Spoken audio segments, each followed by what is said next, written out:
अडानी और नाबार्ड की मदद से डहाणू के जामशेद गांव में रहने वाले लोगों ने अपने आय का स्रोत बढ़ाया है।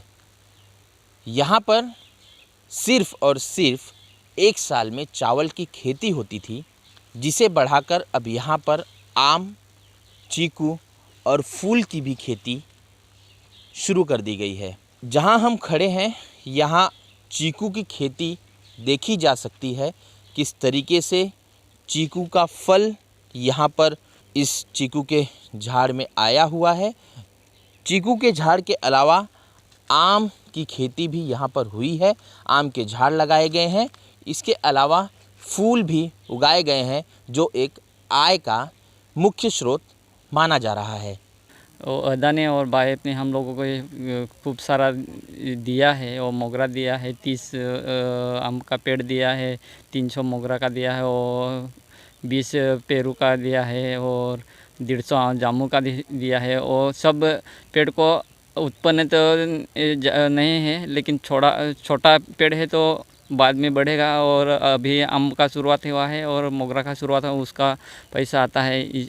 इसमें से मोगरा का 15 या 16 हज़ार महीने का आता है। और भी आम तैयार हुआ है, वो बेचेगा, उसका 15-20 हज़ार आएगा।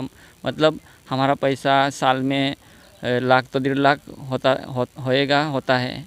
शुरुआत में ये ज़मीन बंजर ज़मीन था, जो हाफ एकड़ इनका ज़मीन था। साइड कुछ जगह पैडी खेती होता था और बाकी के ज़मीन में ये खाली रहता था, बंजर टाइप पूरा था। तो इसमें हमने उनको बायफ ने पूरा टेक्निकल ट्रेनिंग दिया, कैसे पेड़ लगाते, कैसे लगाना है, कैसे उनको ग्रूम करना है, कैसे उनको फर्टिलाइज़र देना है, ये सब चीज़ों का टेक्निकल जो know-how था वो बायफ ने दिया। और अभी आप देख रहे हो कि इस ज़मीन पे फ्लोरिकल्चर भी है और मैंगो के ट्रीज़ भी हैं और उनको फ्रूट्स आए हुए हैं। ये प्रोजेक्ट टोटल 7 साल का था। पहले ईयर में करीब 230 फार्मर शामिल हुए थे, उसके बाद 350 और उसके बाद 450। तो फर्स्ट 3 इयर्स के प्रोजेक्ट में ये फार्मर्स शामिल होते गए और अभी ये 5th ईयर से इनको मैंगो का प्रोडक्शन शुरू हो गया। तो जब तक मैंगो का प्रोडक्शन नहीं आता तब तक इन्होंने वेजिटेबल्स और फ्लोरिकल्चर लगाया, जिससे इनको आमदनी कंटिन्यू मिलती रही और अभी उसका उनको फ़ायदा हो रहा है। पहले तो कुछ नहीं, पहले बाहर देश में, मुझे बाहर सिटी एरिया में हमें काम करने के लिए जाना पड़ता था। लेकिन अब जब से अदानी कंपनीने आम्हाला ही इलेक्ट्रिक मशीन हाय स्पीड दिली, तेव्हापासून आता आम्ही घरीच काम करत आहे आणि चांगल्या ह्याच्यातून म्हणजे प्रॉफिट मिलत है। मेरे हस्बैंड थे, वो उन्होंने मुझे स्कर्ट कैसे बनाते हैं वो सिखाया और मास्क, और धीरे धीरे मैं अभी ब्लाउज़ का कर रही हूँ, वो भी हो जाएगा।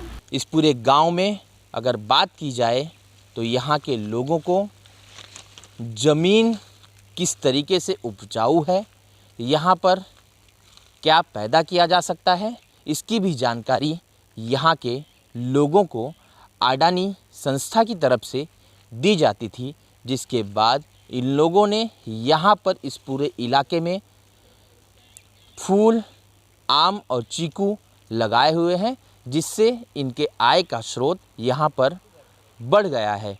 आय का स्रोत बढ़ने का एक दूसरा कारण भी यहाँ पर बताया जा रहा है कि जिस तरीके से यहाँ पर पानी का स्रोत भी इन लोगों ने बढ़ाया हुआ है, यही मुख्य कारण यहाँ पर बताया जा रहा है।